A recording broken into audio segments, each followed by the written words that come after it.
quand le client ne veut pas d'un avocat honnête, pense à son intérêt. Partie 1.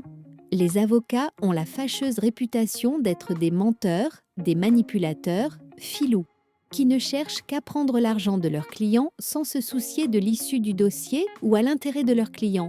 Ils sont très souvent vus comme des charlatans qui vendent du vent.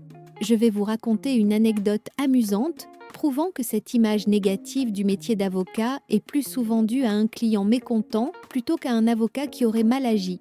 Un jour, j'ai reçu un client qui avait fait une demande de carte de résident auprès de la préfecture, au motif qu'il vivait en France depuis près de 20 ans, dont 16 ans en situation régulière, et qui s'était vu refuser cette carte au motif qu'il ne justifiait pas de revenus suffisants sur les 5 dernières années. En effet, la loi impose que vous gagnez au minimum un dû le client. Il s'avère que sur les 5 dernières années, il ne gagnait qu'entre 12 000 et 16 000 euros par an. Ce n'est qu'avec son CDI récent qu'il a commencé à gagner 18 000 euros bruts par an, mais cela ne faisait qu'1 an qu'il avait atteint ce revenu.